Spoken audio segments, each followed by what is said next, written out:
Bonjour tout le monde, j'espère que vous allez bien. On se retrouve dans une de vos vidéos préférées, je le sais, il s'agit du book haul du mois de mars. Alors, je sais vraiment pas ce qui s'est passé pendant ce mois de mars parce que là, j'ai mis la pile, ou les piles plutôt de livres que j'ai à vous présenter et il y en a vraiment une tonne. Donc franchement, je crois que cette vidéo va durer hyper longtemps, hein. Donc prenez de quoi boire, prenez de quoi manger et on y va tout de suite. Je savais pas trop comment vous les présenter, d'habitude je fais des piles par genre littéraire, puis comme il y avait le salon du livre, je me suis dit bon alors je représente ou pas en fonction du salon du livre, et puis je suis restée dans mes piles selon les genres. Je pense que c'est plus simple pour vous y retrouver, et bien sûr je vous dirai à chaque fois si c'est moi qui l'ai acheté, si c'était à l'occasion du salon du livre ou si c'était un service presse, comme ça pas de problème. On commence par la pile des romances. Je vous présente vite fait deux services presse dont je vous ai déjà parlé en fait dans ma vidéo update lecture précédente, parce que voilà, on va pas s'y attarder. Il s'agit donc de Bad, le premier tome de Bad, pardon, Amour interdit de Jay Crownover, que j'ai bien aimé, hein, et je dois recevoir le 2 bientôt, donc j'ai hâte. Et également La perle rare de LLG, Laura Lee Gurk, que là aussi j'ai vraiment beaucoup aimé. De toute façon j'aime beaucoup cet auteur et que je vous recommande également. Si vous voulez plus d'informations sur ces deux romans, je vous invite à aller voir ma vidéo update lecture. Au salon du livre, je me suis acheté 6 livres dont 3 romances contemporaines que je vais vous présenter maintenant. La première aux éditions Harlequin, il s'agit de L'homme idéal en mieux de Angela Morelli. Il y a encore d'ailleurs le petit sticker, là, livre Paris, voilà. C'est l'histoire d'Emily qui a 35 ans, qui est mère célibataire, qui habite chez son amie, je ne sais pas pourquoi, parce qu'apparemment elle est dans une période de transition assez difficile, et elle rencontre Samuel qui ressemble à Bradley Cooper et qui a tout pour lui plaire, sauf qu'apparemment son ex, le père de son enfant, rapplique aussi à ce moment-là et qu'elle sait pas quoi faire. Voilà, j'en sais pas plus. Je sais que ce petit roman a de très bons avis sur le forum, donc Boulevard des Passions, que je vous invite à aller voir, hein. Du coup voilà, je l'ai pris en fait, pour tout vous avouer, à partir de 15 €, nous avions sur le stand d'Harlequin un très joli sac, un très joli tote bag que je vais vous montrer après. Du coup, comme je voulais absolument un mosaïque, bah j'ai pris celui-là quoi, pour avoir et mon sac et un livre qui, je sais, ou j'espère en tout cas, va me plaire. Donc voilà pour L'homme idéal. Chez Milady, ils offraient aussi un sac que je vous montre aussi après. Du coup, bon ben voilà, j'ai pas pris n'importe quoi, hein, quand même. J'ai pris aussi une romance contemporaine, mais un peu plus rock, puisque d'ailleurs ça se passe dans le milieu de la chanson, qui a là encore de très bons avis sur le forum. Du coup je me suis dit que c'était l'occasion rêvée. Il s'agit de Rien qu'une chanson de Stacy Lynn. C'est le premier tome d'une trilogie, enfin en tout cas d'une série. Ça parle d'une jeune femme, Nicole, qui a perdu son mari et son fils, ça c'est très joyeux, hein, et qui, donc j'imagine, est au fond du gouffre, et son ami va lui lancer un défi d'aller draguer un inconnu comme ça dans un bar. Sauf qu'il va s'agir de Zach Walter, qui est une rockstar mondialement connue, et il va lui proposer de l'accompagner en tournée, ce qu'elle va, je pense, faire. Voilà. Je ne sais pas plus, si c'est une sorte de road tour, un road trip, oui un road tour aussi, moi ça me plaît bien. Les romans qui se passent dans le milieu de la chanson, avec moi, soit ça passe, soit ça casse. Donc voilà, hein, moi je suis preneuse, on verra. Et la dernière romance achetée au salon du livre, il s'agit de Hollywood en Irlande de Elysia Blade. Je me le suis pris au stand des éditions Nisha et en fait j'ai eu de la chance parce que bien que l'auteur ne soit pas en dédicace à ce moment-là, elle était présente quand j'ai acheté mon roman et du coup, évidemment, je me suis fait dédicacer. Voilà. Nickel. Donc voilà, Nisha Édition, je ne connaissais pas vraiment, faut que j'arrête de me gratter le nez. Je suis désolée, hein, mais j'ai des allergies et j'ai les bords du nez qui grattent, c'est un truc de fou. Bref, je connaissais pas du tout cette maison d'édition, enfin... J'en avais entendu parler puisque F. Borelli, qui est une auteure qui est chez Harlequin, a été publiée. Du coup j'avais vu passer les couvertures etc. Mais je connaissais pas du tout cet auteur. Donc là pour le coup c'était l'occasion de découvrir à la fois une nouvelle auteure française et à la fois une nouvelle maison d'édition. Ce que je cherchais un peu en final dans cet esprit du salon du livre. Et j'étais donc très contente d'avoir trouvé ce petit. C'est l'histoire de Adelia qui est en Écosse ou en... Ah bah non, en Irlande, je suis bête, Hollywood en Irlande. Qui est en Irlande et je sais pas trop ce qui va se passer. Je crois qu'elle a une panne de voiture ou je sais pas quoi. Elle arrive au milieu d'un champ, elle est totalement perdue. Et là arrive pour la secourir une star d'Hollywood, Ned Calvin. Et apparemment, voilà, j'en sais pas plus, mais apparemment c'est super drôle. On me l'a vendu comme étant très drôle, hein. J'avoue que l'attachée de presse sur le stand était plutôt bonne vendeuse, bonne commerciale, hein. Et voilà, ça a l'air très marrant. J'ai lu quelques extraits, ça me plaît bien. Donc je suis quand même très curieuse de voir ce que ça peut donner, parce que moi vraiment, comment dire, j'en suis pas à ma première romance contemporaine, j'en suis pas à ma première romance drôle, donc je suis maintenant assez exigeante, faut l'avouer. Du coup je me demande vraiment ce que ça va donner, et je pense que ce petit ne va pas trop traîner dans ma palle et que je vais le lire en avril. Et on continue dans la romance contemporaine avec un livre que je me suis acheté. Il s'agit de Ne rien regretter de Molly Cannon, donc publié dans la collection Promesse de J'ai lu pour elle. C'est l'histoire de Maria Jean qui s'est fait larguer par son mari alors qu'elle est une petite coiffeuse texane qui doit avoir vingtaine ou trentaine, je sais pas. Son mari l'a larguée pour une bibliothécaire quinquagénaire et donc en gros c'est la honte pour elle, tout le monde est au courant. Elle décide de profiter de la vie à nouveau et elle va apparemment danser avec des cow-boys, tout ça, parce qu'elle a envie un peu de s'amuser et d'oublier tous ses malheurs. Ce qui n'est pas forcément au goût de Jake qui a été mandaté, on ne sait pas par qui, pour en fait un peu surveiller l'attitude de Marla, voir qu'elle, voilà, hein, qu'il lui arrive rien. Ce qui n'est pas du tout au goût, là encore, de Marla. Voilà, j'en sais pas plus. J'espère que ça sera un petit peu une relation amour-haine, parce que moi ce sont mes relations préférées. Voilà.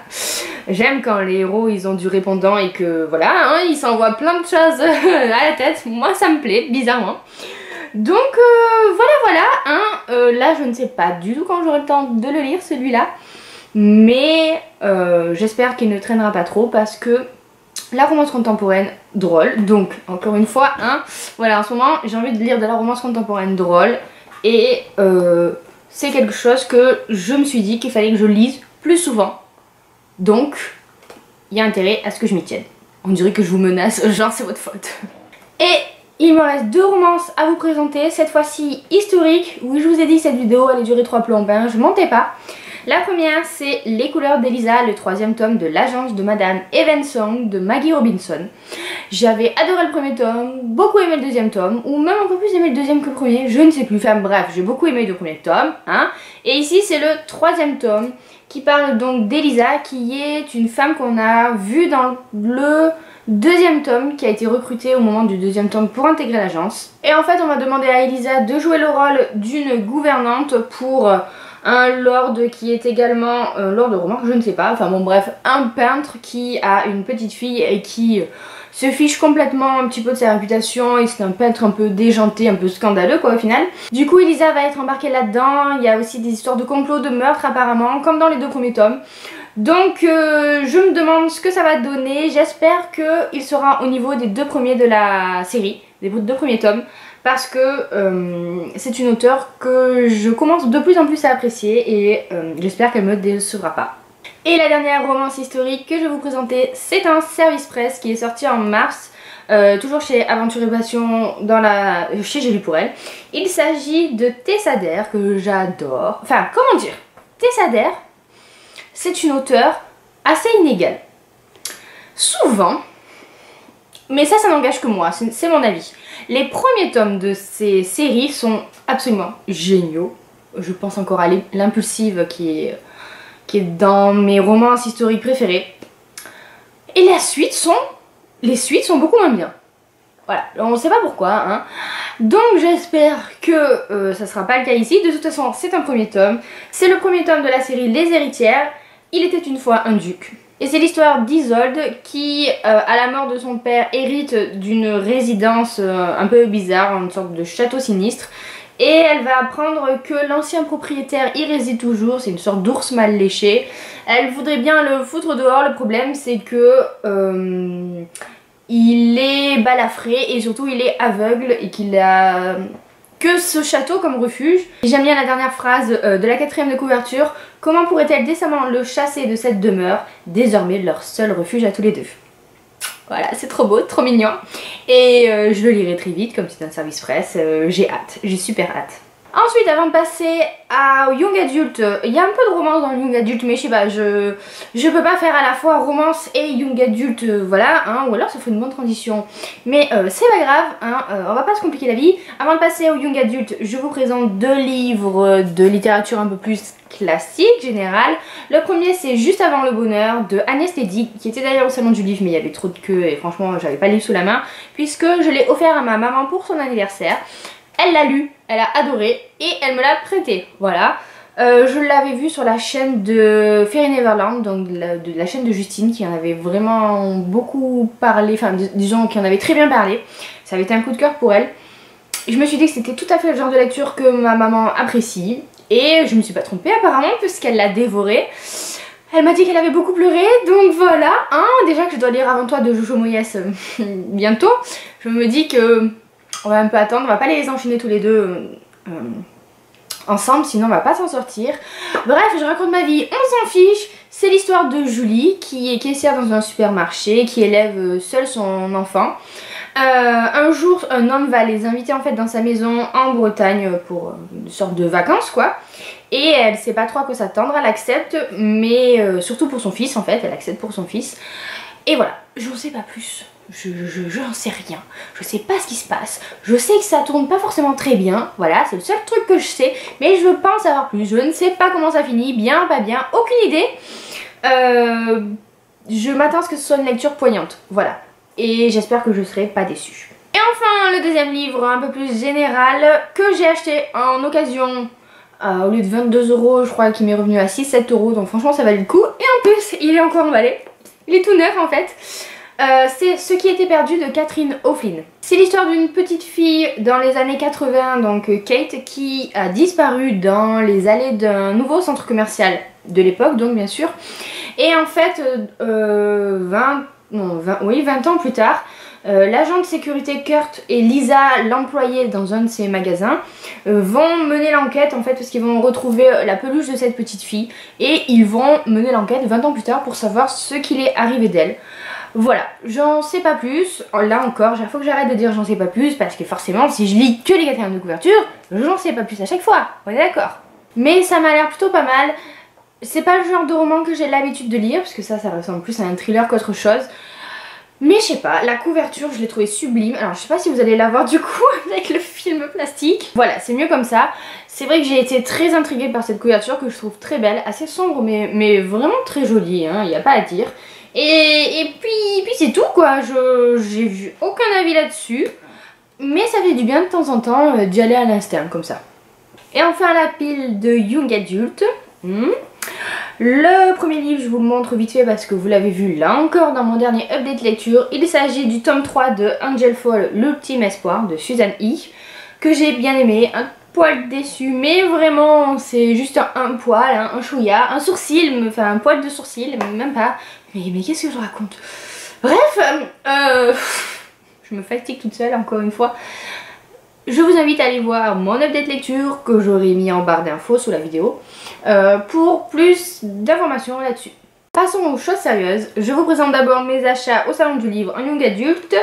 Le premier c'est un roman de chez Mosaïque, Plus loin plus près de Hannah Harrington. Alors ça c'est la faute à Bookinette.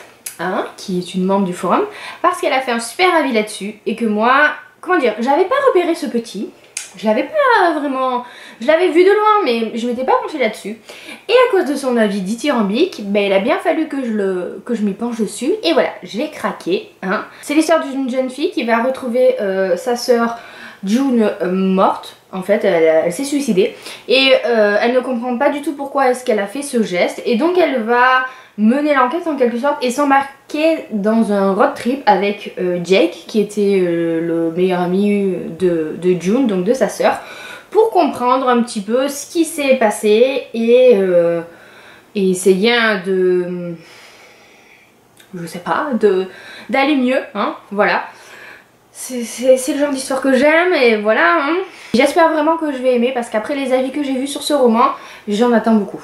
Ensuite, j'ai fait 2 achats chez les éditions Lumen, donc à leur stand, parce que de toute façon j'aime bien les éditions Lumen et parce que, je l'avoue, là encore ils offraient de super goodies, donc voilà, hein, je suis faible, oui je suis faible, mais de toute façon je les aurais achetés ces romans, Donc voilà, tant qu'à faire, autant profiter des cadeaux gratuits qu'il y avait au salon du livre, non? Le premier, il s'agit de Rébellion d'Andrea Cremer, le premier tome du Secret de l'inventeur. Je l'ai lu déjà, hein, parce que voilà, j'avais envie de lire du steampunk et ben c'est du steampunk, hein, comme le montre la couverture. C'est l'histoire de Charlotte, une jeune fille de 16 ans qui vit dans un monde un peu différent du nôtre, parce qu'en fait c'est comme si les Américains n'avaient jamais gagné leur révolution contre l'Empire britannique. Et donc du coup, les États-Unis, c'est Britannia, c'est l'Empire britannique. Et les Américains qui se sont rebellés contre les Anglais, on va dire ça comme ça, hein, sont depuis maintenus dans une sorte d'esclavage. Et il y a une résistance qui s'organise autour de ça. Donc Charlotte, elle fait partie de la résistance avec son frère et d'autres amis. Et voilà, elle a 16 ans, son frère a 18 ans. À 18 ans, en fait, ils sont plutôt protégés, ils sont dans des sortes de catacombes qui sont des sortes de grottes un peu perdues au milieu de la forêt, excentrées de la ville de l'Empire britannique. Et donc du coup, à 18 ans, ils doivent aller rejoindre les combattants de la résistance adultes qui sont sur le front, on va dire. Donc voilà, son frère, il doit aller rejoindre la résistance, elle n'est pas d'accord parce qu'elle veut l'accompagner. Et il va lui arriver plein de choses. Voilà, je vous en dis pas plus, je vous en parlerai dans un prochain update lecture cette fois-ci. Mais c'était plutôt pas mal, j'ai bien aimé. Et le deuxième roman de chez Lumen que j'ai pris, c'est Alive de Scott Sigler, qui est le premier tome de sa trilogie The Generation. Quel accent anglais. C'est l'histoire de M qui va se réveiller dans un cercueil, voilà, qui sait pas du tout où elle est, qui sait pas du tout qui elle est. Et elle va se rendre compte qu'il y a d'autres cercueils à côté d'elle et que au fur et à mesure des jeunes gens vont en sortir, qui ont l'âge d'avoir 17-18 ans mais qui dans leur tête ont encore 12 ans. Et ils sont dans une sorte de labyrinthe où ils vont sous terre d'après ce que j'ai compris. Et voilà, on n'en sait pas plus. C'est assez mystérieux, faut le dire, comme pitch. Donc voilà, c'est assez intriguant. J'ai vu de bonnes critiques là-dessus.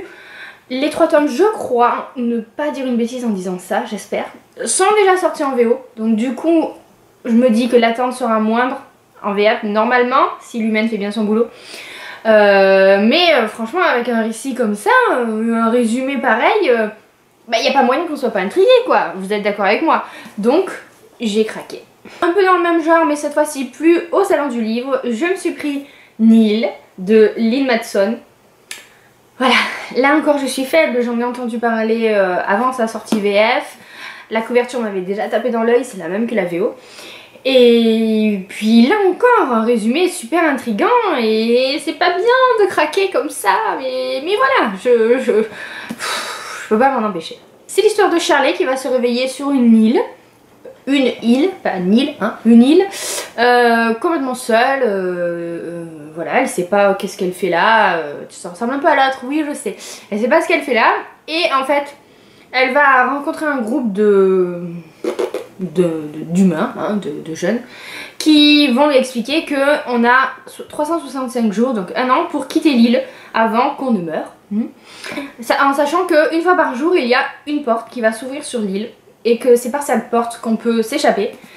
Sauf que bien sûr, le but du jeu, c'est de trouver la porte. Donc voilà, un résumé quand même assez intriguant, et là encore, un livre que j'espère lire bientôt. Comme je vous le disais, je suis faible, ça fait un moment que je le ziote, ça fait un moment qu'il est dans ma wishlist. Donc voilà, j'ai craqué, je me suis pris le premier tome des Étoiles de Noces Ed de Sophie Jomain, donc Vertige. Il est sorti en poche, il coûte pas trop cher, tout le monde en a parlé, tout le monde l'a lu. Voilà, je peux pas passer à côté de ça, hein, on va dire ça comme ça.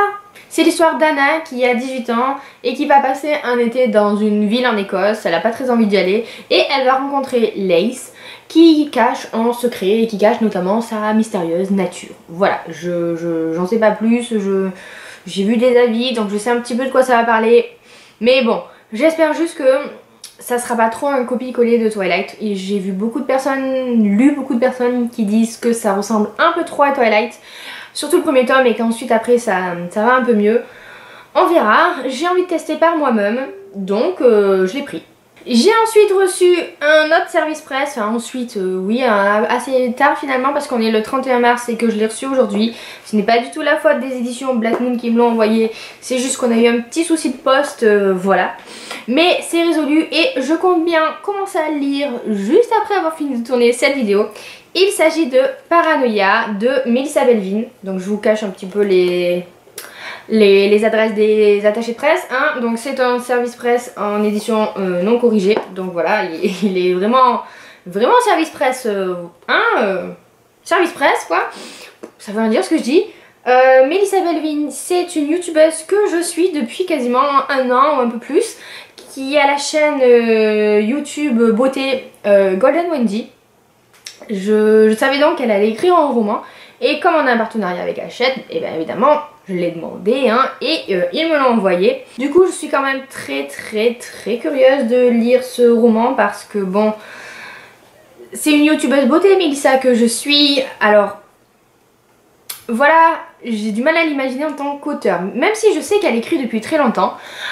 Donc je suis très curieuse de voir ce que ça va donner. Même si c'est quelqu'un que j'apprécie beaucoup de par ses vidéos, je ferai quand même un avis objectif parce que de toute façon c'est ce que je fais toujours, service presse ou pas. Et pour un petit résumé rapide de l'histoire, même si je pense que vous avez vu passer ce roman sur beaucoup de chaînes booktube et de blogs et de tout ce que vous voulez, c'est l'histoire d'une jeune femme un peu déséquilibrée qui est enceinte et qui se fait du mal à elle-même et à son bébé. Et une psy va la suivre en fait pour savoir ce qui lui arrive et essayer de dénouer ce mystère. Voilà. Je sais pas trop ce que ça va donner. J'espère que ça sera bien quand même. Et je vous en reparle très vite puisque c'est ma prochaine lecture. Et enfin pour compléter ma série de romans en VO, je m'en suis pris deux, voilà, roman papier et en plus roman en hardcover. C'est juste trop bien, que j'ai eu pour vraiment pas cher, genre moins de 5 €. Donc voilà, que demander de mieux. Le premier c'est Meant to Be de Laurine Morrill, que j'ai vu là encore sur la chaîne de Fairy Neverland il y a vraiment très longtemps. Mais donc elle avait beaucoup apprécié et en plus cette couverture, mais elle est trop belle quoi. Franchement, elle est vraiment très jolie. Et le livre est en super état. C'est l'histoire de Julia, une jeune fille qui a tout prévu dans sa vie et qui compte bien, par exemple, se rapprocher de son ami d'enfance qui est pour elle celui qu'elle doit épouser plus tard, bon bref. Et sauf que toutes ses certitudes vont être complètement mises à mal lors d'un voyage à Londres où elle va devoir faire équipe avec, comment ça s'appelle, Jason, c'est ça, Jayton, qui est apparemment son némésis, sa bête noire. Et qui va l'aider parce qu'elle reçoit des textos romantiques d'un numéro inconnu et en gros il va l'aider à mener l'enquête, voilà. Hein, on se doute un petit peu qui c'est qui lui envoie les textos, mais bon, je sais pas, hein, je ne sais pas, j'ai pas lu le livre encore. Voilà, il est super joli, franchement il est trop joli, je suis super superficielle en fait, hein, mais c'est pas grave. Et là encore, j'espère le lire bientôt, j'arrête pas de dire ça pour tous mes romans, mais quand je vois tout ce qui m'attend à lire, Bref, les vacances arrivent donc je me suis promis à chaque vacances de lire au moins un VO. Celui-là il est court, c'est le plus court que j'ai d'ailleurs, mais il y a Ugly Love qui m'attend et tout ça, je sais pas quand est-ce que je vais le lire. Et le deuxième roman en VO que je me suis pris, c'est My Life Next Door de Huntley Fitzpatrick, qui est l'histoire d'une jeune fille, Julia, non Samantha, pas du tout, Julia c'était elle, non, oh là là, Samantha qui a des voisins qui forment une famille, qui est l'opposé de sa famille à elle, et donc très souvent sur son balcon elle les regarde et avec envie on va dire, puisqu'ils ont l'air d'être assez affectueux, un peu bordéliques, un peu bruyants, tout ça, et on sent que d'après ce que j'ai compris, il y a de la quatrième de couverture, elle aimerait bien avoir une famille un peu comme eux. Elle va se rapprocher d'un des enfants, Jace, qui va en fait tomber amoureux d'elle, ils vont tomber amoureux et elle va se rapprocher de cette famille là aussi qui va l'accueillir à bras ouverts, sauf qu'apparemment après elle va devoir faire un choix et décider quelle famille elle va préférer, enfin je sais pas, hein, je sais pas trop. Là pour le coup j'ai pas vu d'avis spécialement, c'est la couverture qui m'a beaucoup plu, la tranche est super jolie aussi, franchement ouais je sais, encore une fois je suis superficielle, mais ça là dans la bibliothèque c'est trop joli quoi. Bref, si quand même j'ai vu qu'il était bien noté, donc bon voilà, déjà ça. Et pour terminer ce book haul très rapidement, promis parce que j'imagine que vous devez en avoir marre, je vais vous montrer les goodies que j'ai eu au salon du livre. Avant tout je voulais vous montrer deux marque-pages qui ont été dédicacés, un par Kate Clark avec qui j'ai un tout petit peu discuté, et un par Victor Vicen qui est vraiment très sympathique. Et je compte bien lire Phobos assez rapidement parce que voilà, hein, il m'a donné envie de lire son roman. Les sacs dont je vous parlais, ils sont là. Le premier, celui de chez Milady, donc avec marqué j'adore lire. Alors on a quand même pas mal rigolé avec Chloé qui est donc une ancienne modératrice du forum. Parce que j'adore lire, c'était le personnage qu'elle avait créé sur le forum. Jade, plus loin, hors lire. Il y a vraiment très longtemps de ça et du coup ça nous a bien fait rigoler en fait quand on a vu ce sac. De l'autre côté il est plutôt pas mal aussi puisqu'il y a marqué ma tasse de thé c'est la lecture. Donc voilà, hein. On est d'accord que c'est super sympa. Également chez Harlequin un autre tote bag où il y a marqué l'amour est dans le sac. Et à l'intérieur j'ai d'autres goodies. Il y avait un calendrier Harlequin, mais bon voilà, je vais pas le garder parce que bon, les hommes tout nus, et je vois pas trop où j'afficherai ça chez moi, hein. Déjà qu'Alex il avait une drôle de tête quand il l'a vu. Et puis aussi parce que je vais m'en séparer pour faire une heureuse, mais ça vous verrez bien sur le Facebook du forum. Bref, en goodies, alors chez... je vais m'en sortir. Chez Lumen du coup on avait ces jolis pins des gardiens des cités perdues qu'il faut que je lise. Voilà, avec ce sublime miroir de poche de The Book of Ivy. Je vais y arriver. Qui est vraiment trop joli. Franchement, il est super quoi. Donc il faut que je le mette dans mon sac, pas que j'oublie. Et avec des marque-pages, voilà, il y avait celui-là et il y avait aussi celui de Rébellion d'Andrea Kremer que j'ai lu. Et du coup, quand je le lisais, j'avais mis mon marque-page de Rébellion en même temps. C'était bien assorti. Toujours pareil, quelques petits marque-pages selon les maisons d'édition. Hein. Des cartes aussi qu'on a eu chez Harlequin qui présentent les romans derrière. Je vous avais montré aussi les extraits gratuits qu'on avait eu dans le vlog, donc voilà, ça je vous les montre pas. Et aussi des petits post-it aussi chez Harlequin, tout mignon, tout joli, voilà. Voilà, cette fois c'est bon, le book haul est terminé. Merci de l'avoir regardé jusqu'au bout en tout cas. N'hésitez pas à me dire vous aussi les livres que vous avez achetés ce mois-ci. Quoique avec tout ce que j'ai acheté là, on va se calmer en avril, donc vaut peut-être mieux pas que vous me le disiez. Et sur ce, moi, je vous laisse. Je vous fais plein de gros bisous. Et à très bientôt pour une prochaine vidéo. Bye bye.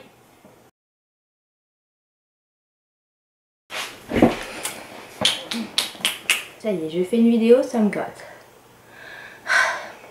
Mais qu'est-ce qu'il y a dans ce bureau pour que je sois allergique comme ça? Parce que j'ai compris, il y a aussi des histoires de complot, de meurtre. Enfin, un petit peu comme le premier et deuxième tome. Je pense que ça mêle un petit peu des intrigues. Mais, oh, mais qu'est-ce que je dis avec un petit peu? Fou, un petit peu, mais pourquoi un petit peu? Le soleil, pourquoi tu veux pas sortir? Bah là, il sortira pas, hein. Vu les nuages qu'il y a. C'est le premier tome des héritières et il s'appelle... Bonjour, je m'appelle, il était un duc. Du coup, la dernière phrase, j'aime bien. Comment pourrait-elle décemment le chasser de cette demeure, sachant leur seul... N'importe quoi. N'importe quoi. Oh la fille, elle sait plus lire quoi. J'espère que j'ai pas encore les petits zigouigouis là à chaque fois là qui me sortent derrière les oreilles là. Les cheveux de bébé. Alors, Pachon ou Chochacholte. Fou. Et comme je vous le disais, je suis faible et pas que faible et demi. Non mais ça veut rien dire ça. Et voilà, ce book haul est enfin... Ah non, il est pas terminé. J'ai oublié les goodies. Oh putain. Non, remarque, ne me le disez pas. Ne me le disez pas. Ah, ne me le disez pas. Mais ça veut rien dire. Moi, bien parler la France, hein. Faut que j'arrête de parler pour rien dire. Hein.